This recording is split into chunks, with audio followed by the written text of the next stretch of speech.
Making an archaeological discovery is often the start of a much longer process. Finding something and understanding it are two different things, and it can often take months or even years before experts gain a full understanding of what it is they've found. Sometimes they never get to the bottom of the problem at all. In our eyes, that makes the discoveries all the more fascinating. Join us for a video tour of puzzling discoveries that have troubled the minds of the world's greatest experts. During the 20th century, British RAF pilots took to the skies above Egypt, Jordan, and Israel, and became the first non-native people to notice the enormous kite-like shapes and lines in the desert. Upon closer inspection, the lines were found to be made of low stone walls, often appearing as angled pairs, starting far apart and then converging at a central point, where deep pits had been dug. Some of the wall and pit structures extend for more than 40 miles. Archaeologists have always wondered what they were used for, but they're currently working on a new theory. They now believe that these walls might be giant animal traps, used to funnel wild game into confined areas to make them easy targets for ancient hunters. Animals would run into the open areas, cluster together as the walls narrowed, and then find themselves stuck in the pits, where they'd be easy pickings for the waiting humans. The structures appear to have been built around 2,400 years ago, with the pits being just the right size to trap gazelles. If the theory is correct, this is a sophisticated and carefully planned form of hunting that was once thought to be beyond the capabilities of the people of the time. Historians, scientists, and religious leaders have argued over the authenticity of the Turin shroud for generations. To true believers, it will always be seen as the shroud that Jesus Christ was wrapped in for his burial, and no amount of scientific evidence will ever persuade them otherwise. Do the blood splatter patterns on the shroud hold the key to this mystery? It appears that they might. In 2018, a new analysis of the bloodstains was performed and found that the splatter pattern was inconsistent with what would be expected from someone with the crucifixion and piercing wounds that the Bible says Christ endured. It's more likely that the liquid was dripped on the shroud by someone who wanted to mimic those wounds, but didn't have an advanced forensic understanding of how blood would leave the body in those circumstances. Scientists have generally believed the shroud to be a forgery ever since a 1988 examination that suggested the shroud is 800 years old at most, and so can't possibly be connected to the life of Christ in any way. The blood splatter pattern analysis ought to be the final nail in the coffin when it comes to the authenticity of the artifact, but we suspect the debate will continue anyway. There are many unique and unpleasant ways a human being can lose their life, and chronic constipation has to be up there with the most uncomfortable. That appears to have been the fate of the unfortunate individual who was found inside a rock shelter close to the junction of the Pecos and Rio Grande rivers in Texas in 1937. The man's remains were mummified by the arid conditions inside the shelter, leading to an excellent state of preservation. That's allowed for a series of scientific studies to be performed on the body, the most recent of which was concluded in December 2020. That study confirmed that the body is around 1,400 years old, and aside from confirming the constipation diagnosis, it also offered a possible reason for the condition. Inside his stomach, experts found 2.5 pounds of undigested grasshoppers. It seems that this individual ate nothing but grasshoppers during the final weeks of his life, leading to a state of severe malnutrition and contributing to his demise. It might be that grasshoppers were all he could digest because his colon was already so swollen, but it could just as easily be the case that his grasshopper-only diet was the root cause. While we're on the somewhat unsavory topic of ancient bowel movements, let's talk about a discovery that was made in Denmark in 2014. It's a 700-year-old toilet, made from barrels, and it's still full of human excrement. According to the archaeologists responsible for the discovery, the passing of the centuries has done nothing to get rid of the unpleasant smell you'd expect from a barrel full of feces. There are actually 2 different barrel toilets at the site, so this might once have been the ancient equivalent of public toilets. They're far from the most pleasant artifacts a scientist might hope to study, but their contents have allowed us an insight into the diets of people living on the Danish island of Funen at the time they were in use. From what they've been able to identify so far, these islanders ate a lot of fish. While we'd consider these facilities primitive by modern standards, they were probably something of a luxury at the time they were built. They're far from being the world's oldest purpose-built toilets, though. That honor goes to the lavatories built into the outer walls of homes in India and Pakistan 4,800 years ago. You'll find ancient and mysterious Mayan ruins and relics all over Mexico, but the most enigmatic is in the middle of the jungle in Palenque. Back in the days when the Mayans ruled the roost here during the 7th century, this place was known as La Cama, and it's the final resting place of the mysterious Red Queen. The remains of this unidentified woman are interred beneath Temple 13, right next to the Temple of the Inscriptions. She was found in 1994, and she's been puzzling archaeologists ever since. Her impressive limestone sarcophagus was found between the skeletons of 2 adults, one male and one female, who appear to have been sacrificed as part of the burial ritual that laid the queen to rest.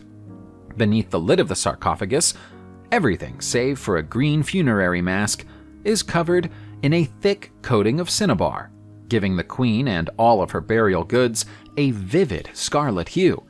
Cinnabar was often used as a pigment in Mayan art and is known to have been regarded as sacred. For this person's entire skeleton to be painted red indicates that she was held in extremely high regard, and the jewel-encrusted grave goods can surely only belong to a queen. The secret of her identity is a mystery that's sadly been lost to time. Mummification is a process that we generally associate with the ancient Egyptians, but they were far from the only ancient civilization to mummify their dead. As we've already seen with the unfortunate constipated corpse we saw earlier, mummification can even happen by accident. Nobody ever intended to create the many mummies of San Bernardo, Colombia, but they exist anyway. You'll find them on public display at Guanajuato Cemetery, and nobody can say for sure why they're so well preserved. It's almost as if the people laid to rest in this town refuse to decompose. The strange phenomenon was discovered in the 1950s, when localized flooding necessitated the relocation of the town's cemetery, which required the excavation of the bodies buried there. The volunteers who dug them up expected to find skeletons. Instead, they found mummies, still dressed in their burial clothes and retaining their skin, hair, muscles, and internal organs. It's possible that San Bernardo's high altitude and climate are responsible for the lack of decomposition, but if that were the case, we'd expect to see the same thing happening in other areas with comparable climates. We don't see that, and so the mystery remains unexplained. Archaeologists have spent years looking for the tomb of Genghis Khan, but they might be wasting their time. The tomb of the ancient Mongol emperor and mass murderer may already have been found. In 2014, construction workers creating a new road close to the Onan River in Mongolia accidentally broke open a mass grave, within which dozens of skeletons lay side by side atop a large stone structure. Archaeologists were summoned to the site and fully excavated the stone structure, which turned out to be a 13th century Mongolian royal tomb. Their theory is that the skeletons on the roof belong to the slaves who built the temple, and the temple is that of Genghis Khan himself. Because the tomb is so close to the river, its contents are badly decayed. That makes it hard to positively identify its occupants, but archaeologists can say for sure that they found the remains of 16 women, thousands of coins, and gold and silver treasures, and one tall male.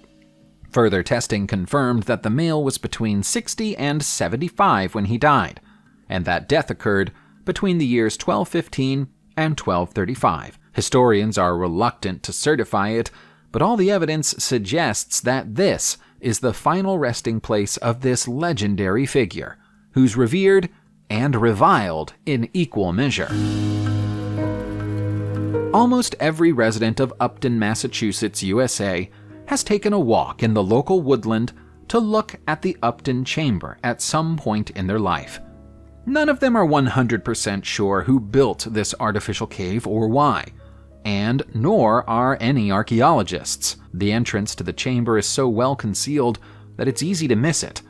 But once you've found the tiny opening and either crouched or crawled your way along the 14-foot-long tunnel, you'll eventually emerge inside a dark, dome-like structure below the ground.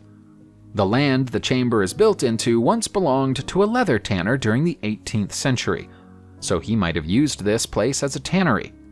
Many people suspect that it's far older than that, though, and might have been used by one of the farmers who lived nearby in earlier centuries. Perhaps they used it as a root cellar or something similar. However, it probably isn't a coincidence that the chamber was built in alignment with the summer solstice, which might indicate it was built by the Nipmuc people who lived in the region during the 14th century. It's a famous local landmark, but its true history is unknown. The London Hammer, which is sometimes referred to as the London Artifact, is a classic example of a seemingly out-of-place artifact. Discovered in London, Texas, USA in 1936, it's a hammer embedded in a rock concretion. What makes it so problematic from a historical point of view is the rock that it's embedded in is 400 million years old and appears to have grown around the hammer.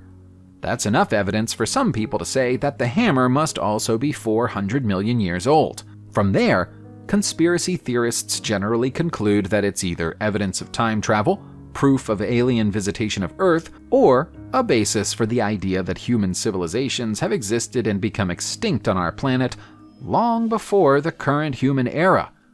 The tool is of a design that was popular with miners during the late 19th century.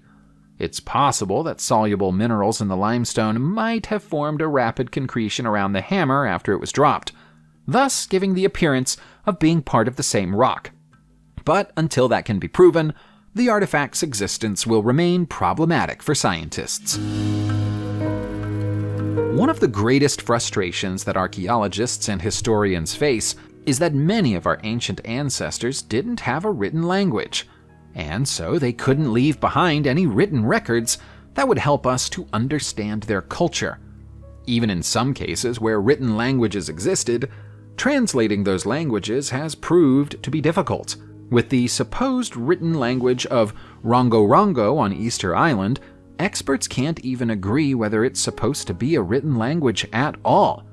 Rongo glyphs appear on wooden artifacts that have been collected from all over the island and are arranged in a repetitive pattern that suggests they form words or phrases. What makes this mystery all the stranger is that the artifacts aren't particularly old. The oldest known example of a Rongo tablet was carved during the 17th century. The most recent of them was carved during the 1860s. The native language on Easter Island is Spanish, and so it seems that anyone who might have been able to translate these tablets passed away decades ago. How can a language die out entirely in such a short space of time? The Thebaigong pipes of Haishi, China, are every bit as problematic as the London Hammer, but they might be slightly easier to explain. Mount Thebaigong would be considered a mysterious place even if it weren't for the metal pipes. There's a strange pyramid at the top of the mountain, and 3 triangular entrances are carved into its base.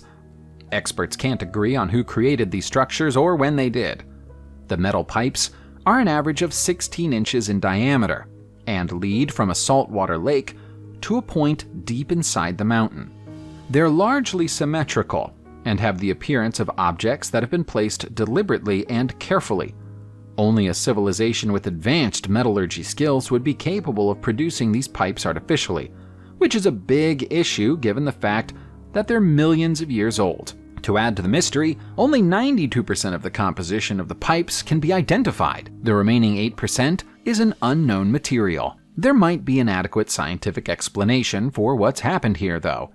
Experts think that the pipes are actually fossilized tree roots, which have undergone a process known as diagenesis that transforms soil into rock. The explanation won't satisfy everyone, but it's the only one scientists have got. Elsewhere in China, we find the Longyou caves, which are so mysterious that very little can be said about them with any degree of certainty. They appear to be a creation of the Qing dynasty era roughly 2,200 years ago. The inscriptions on the walls, however, aren't consistent with the Chinese language of the era, or any other known language, and so they can't be translated. Every wall inside the caves is covered in tool marks, indicating that the rooms were carved out using chisels. To create something of this size using only chisels, the project must have involved hundreds of people, and taken almost a century to complete. Despite that self-evident fact, there's no historical documentation of its creation, or any evidence that it was ever used for any purpose after it was built. There are no bones, ceramics, charcoal patches, or any other evidence of human use in the caves. It's like a whole community spent a lifetime building the caves and then immediately abandoned them. With so little evidence to work with, this is a mystery that might never be solved at all. Subscribe to the channel, turn on the notification bell, and enjoy watching new videos on my channel. Thanks for watching, and see you soon!